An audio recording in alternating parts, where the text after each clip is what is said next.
Alright guys, I'm out here today preparing for next year's deer season. So I've got a couple pieces of equipment. The old Kubota MX 5100, Cat 951B. You can see my tree stands right there. I've already harvested some meat for the freezer this year, so don't really care much about deer hunting right now. After habitat management. Got a new piece of equipment though. You see right there, that is a new addition here within the last month. We actually went there on opening day of deer season and got a 1976 GMC 6500, and we've already hauled one load of wood on it. Works flawlessly, and can't be more proud of our very cheap auction find that we got on that one. So my goal out here today is to come in and take a few of these trees out. So I'm gonna clear cut this this area. Let me flip the camera around. And so right here, I've already so what happened was I was sitting in my deer stand there, and I'm looking out over the ground here. Now, I'm not one that likes to take out a lot of these mature trees, all right? So everywhere in our 40-acre timber here is mature timber. Well, right here, there is probably maybe a quarter acre that runs to about right there, right through here, and then that tree's gonna be my border tree. I think I'm gonna take out that walnut right there, so it's kind of a bigger tree. But the biggest tree I'm gonna be taking out in all of this is this white oak. And right next to this white oak was a diseased white oak, another diseased white oak, and then you can see back here, that's a diseased dead white oak, diseased dead white oak. So this area right here needs attention to it. So what I'm gonna do is I plan on putting in a plot of greens back here that maybe next year I can maybe get up a electric fence around it, and I might legitimately try, I don't know, it probably won't work, but try actually putting some beans back here, put an electric fence around it and see how it does. But after that, I really don't care, because come September anyways, I'm gonna turn the ground under, and I'm gonna put turnips, radishes and turnips. But there's a couple trees that I'm planning on strategically leaving. So when you get inside timber, deer just absolutely love I'm gonna try to say evergreens, cedars. So when you have like this right here, bucks absolutely love rubbing on cedars that size. I got another one sitting right over there, and so that'll have something for an indicator on the edge of this plot. I think I've actually got, yeah, there's one back in that timber right next to that big tree over there. And then over here is kind of a little mini cedar thicket. It's actually starting to get drowned out by the timber, because the timber's taking over. But anyways, so this is not the most ideal place to put this. The reason it's not ideal, first off, number one, fence lines right here. So neighbors, essentially, I've got deer that filter in from the neighbors on the north, and the neighbors can essentially hunt this plot from their property, because the deer can filter in there. But I also have deer filtering in from the south, which is almost a quarter-mile deep till you hit the road. So, you know, you flip a coin on it. I mean, really, you can't keep neighbors from hunting the ground unless you've got a couple square miles blocked off for yourself. Remember that deer are not yours. You can't own them. Well, I guess you can own them, but then you're in a high fence operation. But nature is going to do what it's going to do no matter what. You know, if your neighbor kills a deer, wish them the best, and congrats on what they get. But come out here and try to do what you can do on your own property. And that's what I'm out here doing today. I look to see this transformed with not a lot of trees behind me here in a few hours. that machine over there kind of makes makes quick work of these things.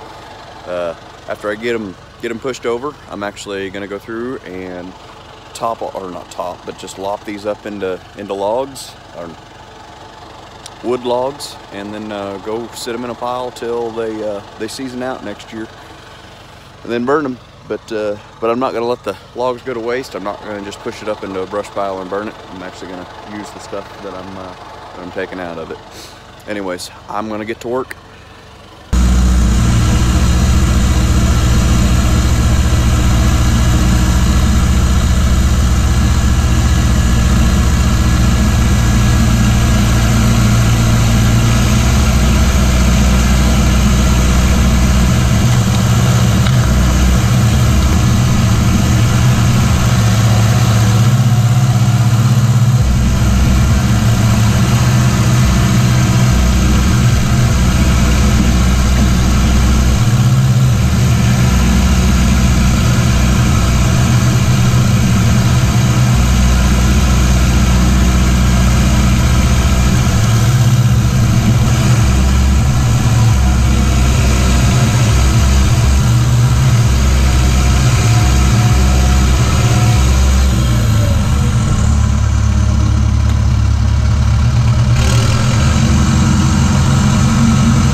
Well, there's step one for a little bit. Got some of these trees down. Gonna come in here with the saw and saw them up real quick. Then keep on and going back in there.